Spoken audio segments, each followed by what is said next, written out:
Whenever I've visited an all-you-can-eat buffet, I always get my money's worth. I have multiple visits to the buffet and I end up feeling stuffed. And I'm left wondering how buffets make money. Recent press reports have been suggesting that the US restaurant chain Red Lobster is considering bankruptcy. And the reports are linking their $20 endless shrimp offer last year with this possibility of bankruptcy. Now, the unlimited shrimp offer seems to have really been a flawed model. It seems to have been loss-making, and it raises the question why all-you-can-eat buffets exist. Clearly, it must be a model that works because it continues to be offered. Prior to COVID, this was a $7 to $8 billion a year industry in the US. COVID affected this, but in 2022, it's back up to $5.5 billion in the US. Indeed, there are successful all-you-can-eat buffet restaurants. We can identify two types of buffet here. Firstly, the cheap and cheerful, low-priced buffet. An example would be the US chain Golden Corral, which prices $13 to $20 per person for all you can eat. Recent press reports have suggested that this chain is thriving. My nearest buffet is a Chinese buffet. It's £13 to £20. It's cheap, it's cheerful, it's not high quality food, but it certainly does the job. The second type of buffet is the luxury buffet, typified by the famous Bacchanal buffet at Caesar's Palace in Las Vegas. This is $100 per person. This luxury buffet isn't just a US phenomenon. We've got the Grand Buffet in Paris at €58 a person, the Glass House in Watford at £82 per person. This was actually featured in a Netflix documentary on buffets and also including the Bacchanal buffet in Las Vegas. I quite enjoyed watching that documentary in advance of making this video. In London, we have Ned's Feast at Millie's Lounge, which charges £100 per person. So the concept of fixed price buffets really started with the El Rancho Hotel in Las Vegas, which in 1941 opened an all-you-can-eat 24-hour-a-day buffet for $1.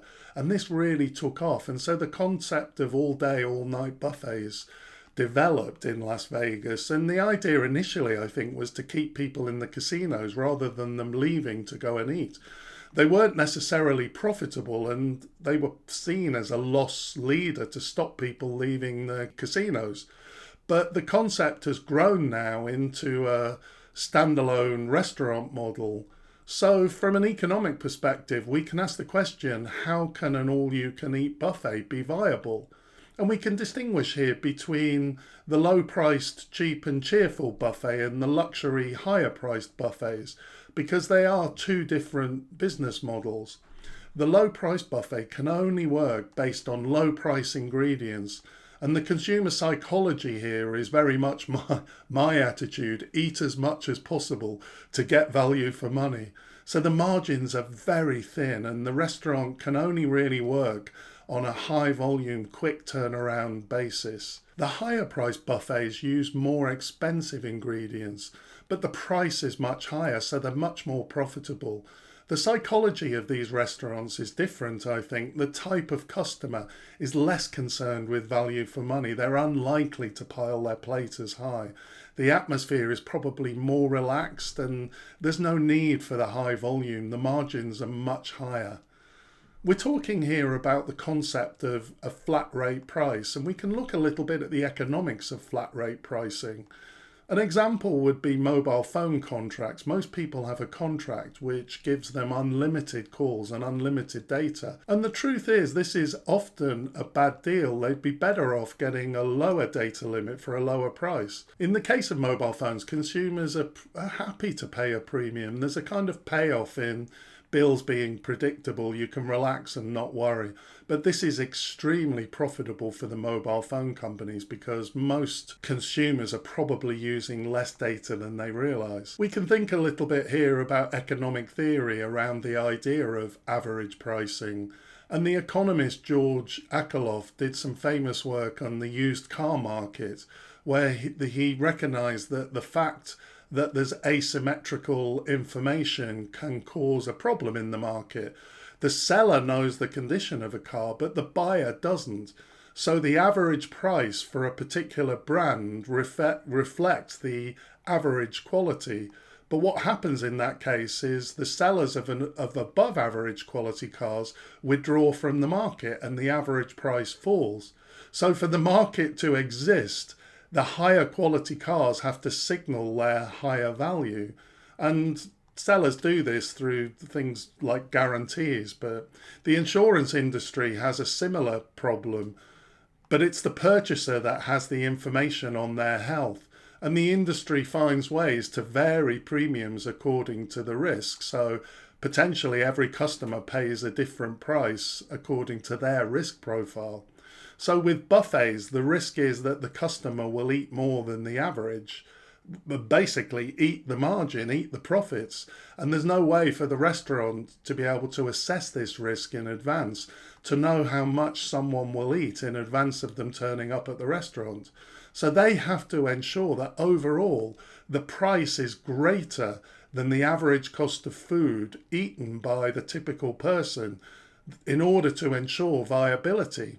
Some people will eat more than the average, but as long as some eat less, then the restaurant will earn its expected profit. So it's all about estimating the average correctly. And Red Lobster clearly got the customer price wrong. Various press articles have suggested that the cost of food for a buffet is typically around 1/3 of the price the customer pays. For the cheap and cheerful buffet, the typical profitability seems to be around 5%, say $1 on a $20 buffet price. And that would give a rough cost of food around $7. This chart shows the estimated breakdown for a $20 buffet price. It only needs the average cost of food consumed to go up a little bit and it wipes out the profit. It clearly can be profitable, but it needs super management of quantities and costs. For luxury buffets, it's a different story. These are much more profitable, even though they have much higher costs. It's a completely different market. One final point. We can raise questions about this industry, I think, in terms of excess, overconsumption, opulence. We can kind of question the ethics in terms of waste and the health consequences in terms of overeating with obesity, diabetes, and health issues. I did a video recently on global poverty and pointed out that 500 million people are living around the world in extreme poverty. And as I was preparing this video, I just had a mental picture of some of those people living in extreme poverty being taken to an all-you-can-eat buffet to watch people overeating. It's really grotesque. Listen, there's no judgment here. I've stuffed myself at buffets on numerous occasions, but that doesn't mean it isn't grotesque, considered in this broader context. So to conclude, all-you-can-eat buffets can be viable. Low-cost buffets rely on high volume and rapid turnover.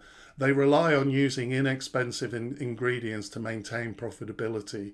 On this basis, buffets can work despite the thin margins. For the luxury buffets, they cater to a different demographic, offering premium experiences where the concern is less about quantity and more about the quality and ambience. These restaurants are able to charge significantly higher prices and therefore they expect much bigger margins. The case of Red Lobster highlights the dangers in getting it wrong. Low-cost buffets require careful management of food costs and consumer behaviour to avoid such pitfalls. Finally, the ethical considerations surrounding buffets perhaps shouldn't be ignored. In a world of excess and abundance, buffets contrast starkly with global issues of hunger and poverty. The sustainability and morality of these business models do invite scrutiny, I think. Buffets in their extravagance offer not just a meal, but food for thought on consumption, waste and equality. I hope you found this information useful. If you did, please consider liking and subscribing. Thanks for watching and I'll see you next time.